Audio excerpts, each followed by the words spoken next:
Welcome to the World Now. We're staying with developments in Sri Lanka, where the country's Prime Minister, Ranil Wickremesinghe, has now been sworn in as acting president, while the country reels from an economic crisis and unrest.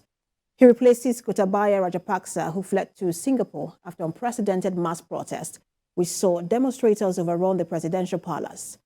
Protesters defied a curfew to celebrate his resignation during the night.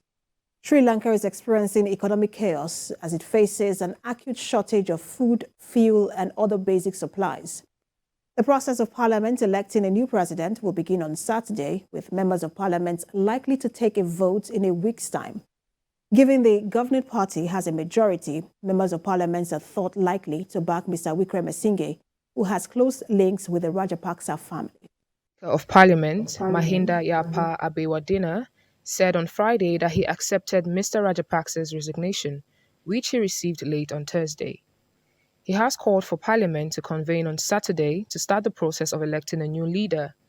Prime Minister Ranil Wickremesinghe has been sworn in as acting president. Parliament has up to a month to elect a new leader, which could be Mr. Wickremesinghe.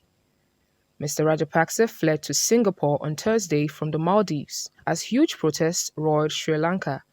He is believed to have wanted to leave Sri Lanka before stepping down in order to avoid the possibility of arrest under a new administration. The embattled leader arrived in Singapore earlier on Thursday after first flying to the Maldives on Tuesday night. Reports say he is accompanied by his wife and 2 bodyguards. Singapore's foreign ministry said Mr. Rajapaksa had not asked for asylum or been granted asylum. Singapore generally does not grant requests for asylum, it added. In the capital Colombo on Thursday, delighted demonstrators greeted the news of the president's departure with dancing. But the crowd appeared smaller than before after Mr. Wickremesinghe imposed a fresh round of curfews on Thursday to quell protests. The streets of Colombo were calmer as anti-government demonstrators began leaving some of the official buildings they had occupied.